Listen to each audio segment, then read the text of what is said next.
This is Beyond with Heather Tesch, where we examine near-death experiences and life itself, hopefully making this life a little better. Hello, everybody. Thank you so much for joining me, and thank you to my guest today. Hello, Lee Papa. Hello, how are you? I am great. It is so wonderful to have you here, Lee. Thank you. I'm excited to be here and to explore, see what's gonna come out. I love exploring with people, and I really enjoyed your book. I have to say that it read very much like a novel, which to me is always the key to being a great book. It was such an easy read. I read it in one day. And so we're going to talk about some of the things that are in your book. And of course, the main thing is your near-death experience. And leading up to that, you were going through some trials and I guess tribulations in life. And then you got sick and you had your near-death experience. So can you just briefly step us through what was happening and then go on into your near-death experience? Great, love to. First, I also want to say, Heather, thank you for reading the book. You're welcome. That means a lot to me that you are invested in the interview, and I'm I excited am. to see what comes out. So, yeah. Prior to the near-death experience, I led a life that was very much full of conflict and drama and illness. Seems like every turn there was something that was being kicked up. And it seemed to, I don't know if you're familiar with like adult children of alcoholics, that you are attracted to the drama. Even though we don't want it, it's something that we seem to perpetuate because it's our comfort zone. And I didn't really know about that at the time, but I'll just take you to the point where I was in this space of living in Las Vegas. We had my husband at the time and I moved to Las Vegas to accommodate my elderly mother coming to live with us. And he had been in a major car accident just a couple of months after the move. And I was in a phase of being sick most of the time. And I had an upper respiratory, what I thought was an upper respiratory illness. And I was moving or leaning more towards holistic healing at the time, and of course now. But at that time, I was taking more holistic methods. It takes a little longer to get the healing. And my husband had decided he wanted to go on a 10-day Noble Silence retreat, which was out of state, which meant that he would not be able to be contacted or communicated with. And I had this upper respiratory thing. So he had asked me to please go to a doctor and get some antibiotics so that he felt more comfortable not being able to communicate. And we had a small child at the time, 2 years old, and my elderly mother living with us. So at the time I did do that, and they didn't work. And I went down fast. Without going into all the tiny details, I went down fast and started to feel my spirit lift out of my body. But I was still conscious to the fact that no one would know how to get in touch with my husband. My child was running around the house, and I was not conscious of where he was. My mother, who was always around, was nowhere to be found. I was trying to whisper out a help me, and I couldn't get that. And so after I had a friend come and take care of my son, grab my son, and I felt free and safe, I released. My spirit left my body, and it was the most miraculous, beautiful, extraordinary thing possible. I was in the light. I was not my body. I was a sphere of light. There was no resistance or feeling of I don't have a body, right? It was just this freedom, like taking off a tight shoe, like releasing the restriction of what the body is, releasing the vehicle. And I was overjoyed. I was ready. And it was like I was waiting to take the light train home. And I was in this space of pure light, the brightest and whitest of lights you could even imagine. I call it lightning strike white. And yet I was also light, yet there was these variations that kind of an outline where you could see the light within the light. And then I noticed that there were two light beings, and I didn't know what else to call them. They were not beings that I were familiar with, like loved ones that had passed on or religious entities.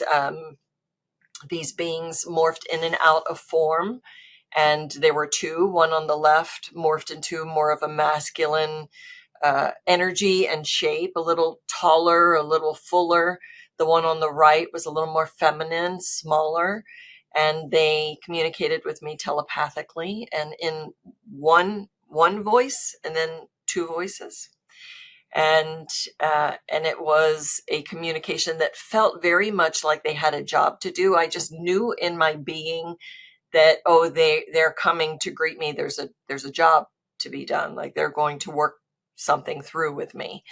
And so they brought me through. First, they said that it was my free will whether I would stay in physical form or go back to physical form or stay here and move on to the afterlife.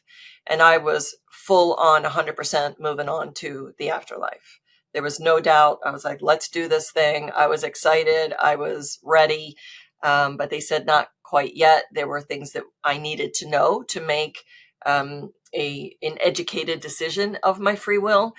And so we went through something that I was calling, or I am calling, a relationship review. So it wasn't a life review per se, where I saw my life or circumstances. It was a feeling of relationships.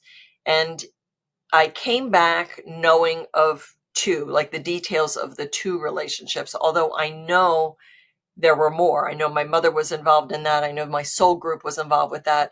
But the way that it felt, there was like a wash of energy that was the feeling of just the pureness of love for that relationship.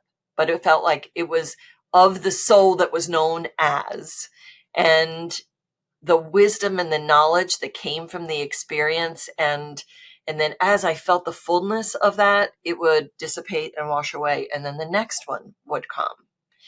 And my husband, in the book, Jean-Pierre, we were not in a good place. I'll just preface that by saying we were in a very challenged space. So when I say that all I felt for him was just deep love and appreciation, and the wisdom and knowledge that came from the experience, just deep, deep appreciation and love, that was not what I was feeling in my earthly experience.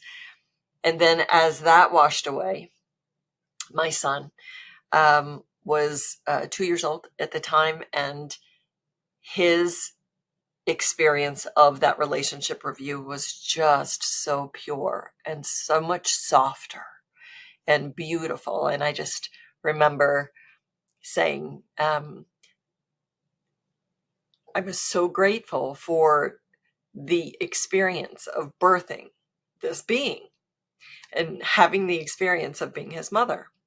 And yet, as that feeling washed away, I was like, okay, let's go. I'm ready to go. So the key part of that is, and it's one of the three major lessons that I came back with, which is one, that there's no death. Two, there's no attachment on the other side. And three, there's just love. So no death, no attachment, only love. And so there was none of this judgment that we have in this physical form, which I was very judgy back then. I had a whole list of the things that, other situations or other people had done to me. I didn't realize I was doing it all myself. But so that washed away, and then I was ready to go. And the light being said, not so fast. One more thing. This being you need to feel the feeling of what he will feel at the loss of his mother at such a young age. because he will not be able to fulfill his destiny if you continue on. Apparently, he had lost his mother in other lifetimes. And so, with that, I had washed over me this extraordinary pain, extraordinary emotional pain that felt like shards of glass ripping through my soul. And it was just so excruciating that you wouldn't want your worst enemy to feel that, much less a child. And so I came back with, job well done. I will come back and be this beautiful being's mom until he doesn't need me anymore, until he is strong enough and stable enough to fulfill his destiny. And the other part of the agreement, I'm quite the negotiator, by the way, in my physical, regular, egoic life, I like to negotiate. And so that carried on. And so I said, here's the deal. I'll come back. I will be his mother and I will do the work of the light, which is what I have been requested to do. But when I'm ready to go, I want to go without any drawn out illness or traumatic thing. I just want to be able to go. And I got a confirmation and I was back in my body. And I sat up and I'm going from deathbed and ready to pass on to sitting up and not knowing what the heck had just happened. I was in a stupor. I was looking around the room with such appreciation of the beauty of everything that was there, to the point that everything felt alive and vibrant. Um, and even the things that we would say are, inanimate objects like the door and the hinges and the doorknob just seemed so beautiful. Like it glowed. And I don't know how long I was in that space of just beauty and appreciation, but I was like, I need some help. Like, what is this? I was calling it a fantasy of death. And so then I proceeded to get some help.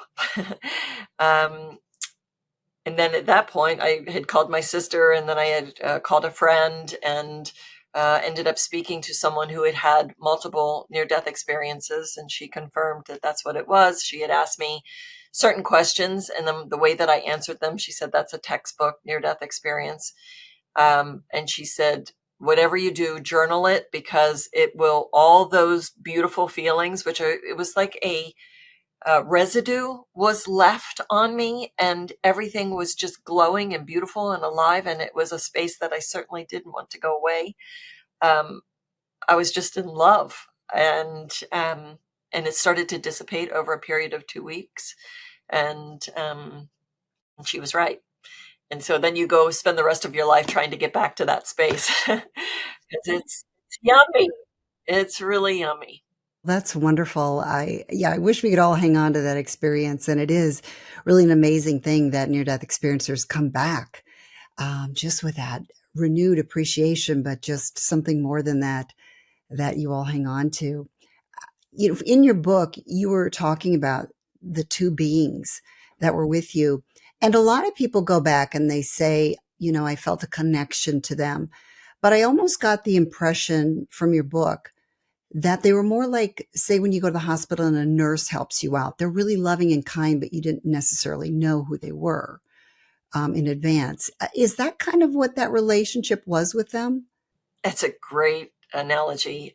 It's exactly it. I'm going to use that. So, by the way, thank you.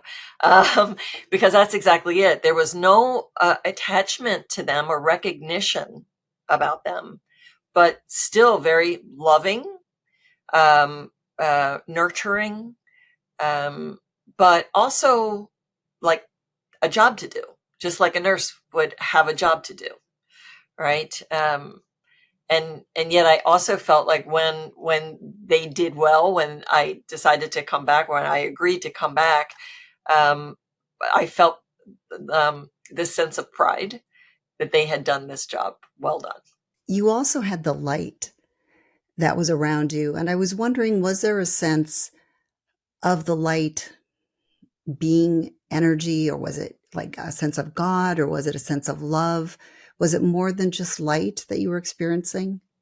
Yes, the closest thing that I can describe it as if you were in a cloud, but not like a vibrating cloud. Okay, but the whitest of whites. But so yes, energetic, but also a smooth energy, a loving, compassionate energy. But I also felt that this was kind of like a way station, like I was calling it like on the platform of a train station before you take the light train home, right? Before you actually transition. So I felt this was a tweener place, um, and but it felt so good. Because of that, though, I have a lot of commenters that say, well, that's why you didn't feel any judgment because, you weren't quite into heaven yet. I mean, what was your sense in terms of judgment or the potential that it could be there for you or waiting for you? My sense is um, there was so uh, there was such an absence of any judgment that I can only believe that that will continue. That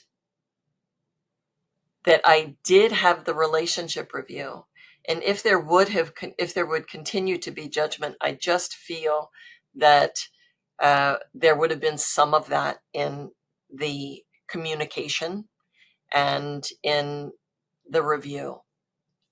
Um, Whenever I've been a spiritual seeker all my life, and I was raised into the Catholic religion.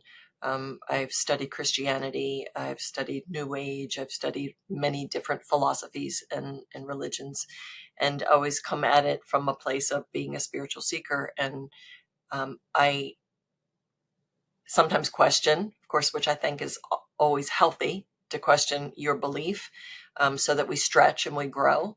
But I always come back to the truest thing that has ever happened to me. And the truest thing that has ever happened to me is the near death experience. So I weigh everything against that. And that truth for me is no death, no judgment, only life, and no attachment. And so I constantly go back to those main truths. Um, and I believe in an all loving God. And I've had experiences with that and confirmations with that. And so that is my belief, that there is no judgment and there's an all loving God. I really like what you said too about that's the truest thing you've ever experienced. Because going back to the comments again, a lot of times people will say, but it doesn't match up with something they believe. And I say, well, let's see, this near death experiencer is with having the most loving experience of their life. They're trusting this more than anything. And then you're saying to compare that to something that they've been taught here on earth by human beings. And it just seems like With agendas sometimes. with agendas, exactly, and different interpretations of things. And yeah, so I like that truest thing. And, to take that a step further and to tack on to what I said before about beliefs, Hmm. um, I can only go with what my experience is. Hmm. And I value and honor everyone else's beliefs Absolutely. and where they are.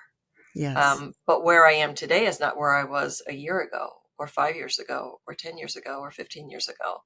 And so I hope that I will continue to evolve and expand with new knowledge and new understanding and new experiences, and that I will continue to move in that direction.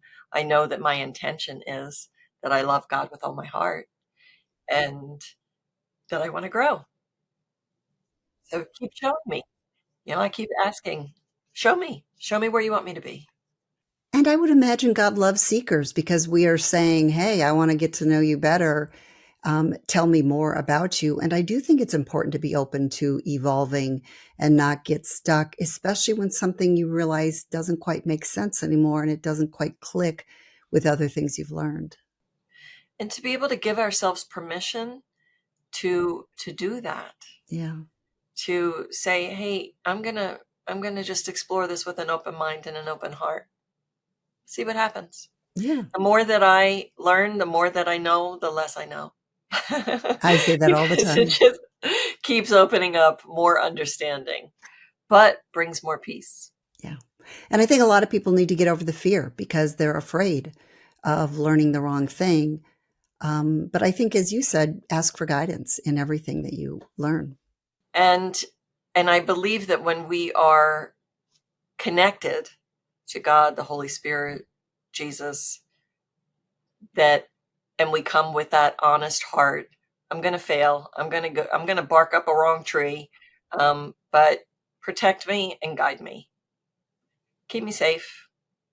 You know, the intention behind that is powerful. Whereas if you're going to explore something, don't do that. You know, I believe that there are two ways to go with every decision, everything that we do, either something that's fear-based or something that's love-based. And the near-death experience was all love-based.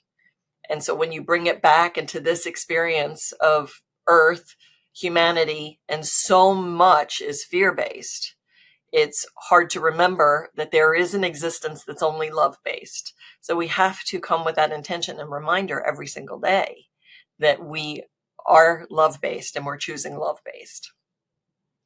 And then I think that that will help us in that journey of expansion and understanding.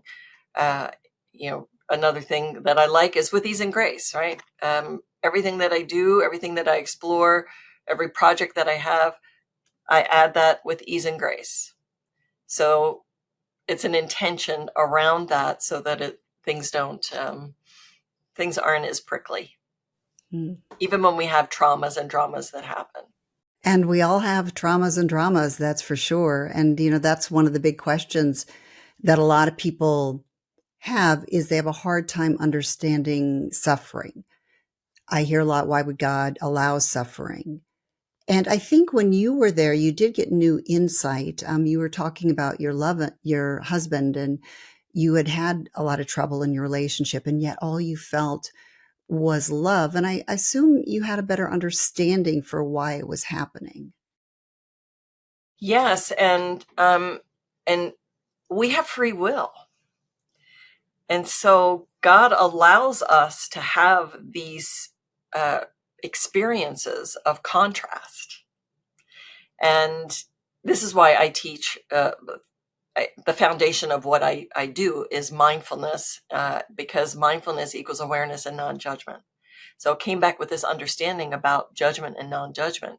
And so when we start in that foundation, it helps us navigate our third dimensional earthly experience with all of the contrast. So we become more of the observer of our life versus being, and I'm leaning in and out, right? When we lean in, if you're in the middle of drama and trauma, you are acting as the participant in your life. You're leaning into it. But when you are in mindfulness practice, you're the observer of that experience, and you can glean the wisdom and the knowledge of that experience. And that's what all the contrast is. It is for us to glean wisdom and knowledge from the experience. We get to choose. Are we choosing fear? Or are we choosing love with everything that we're doing?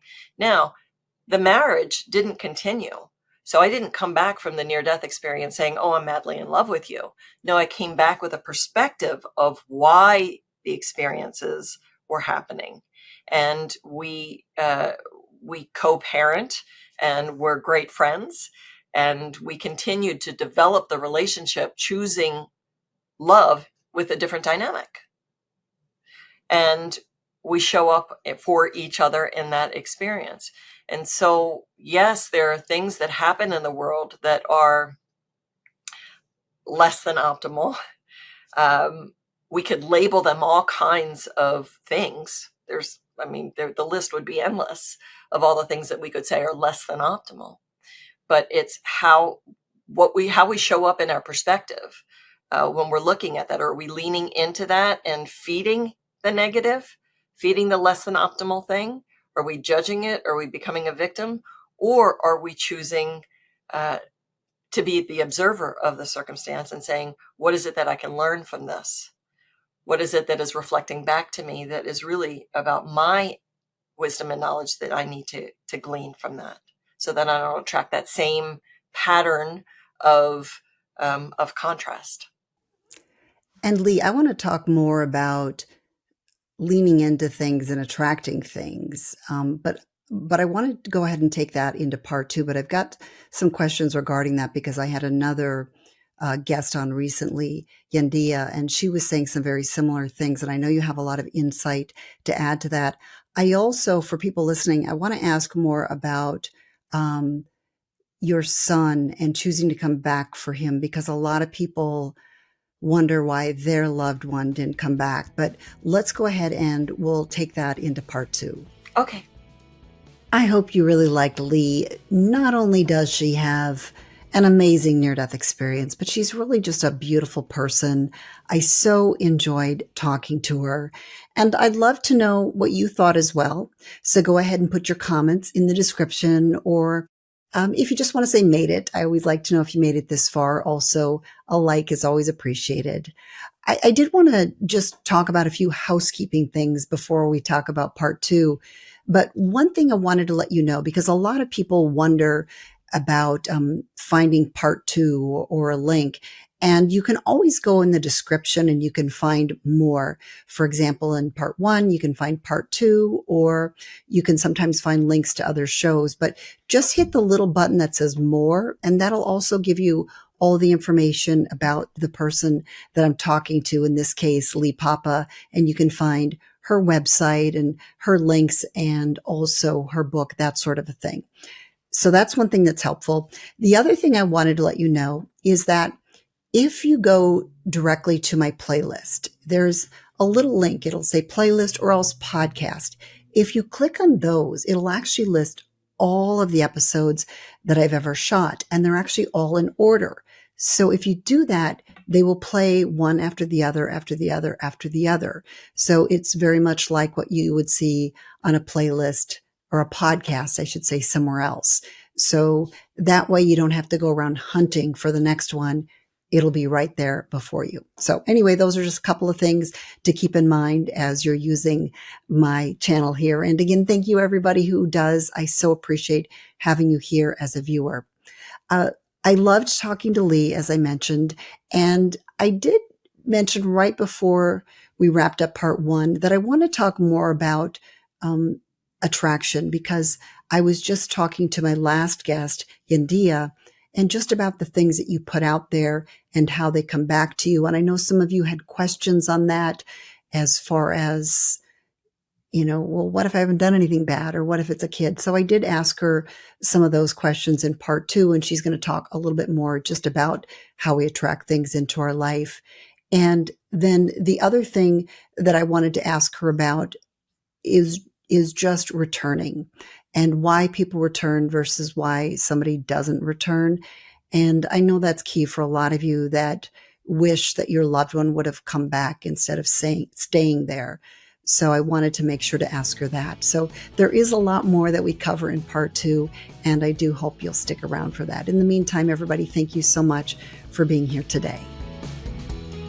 Thanks for joining me on Beyond with Heather Tesch. Please add comments and questions you'd like future guests to answer.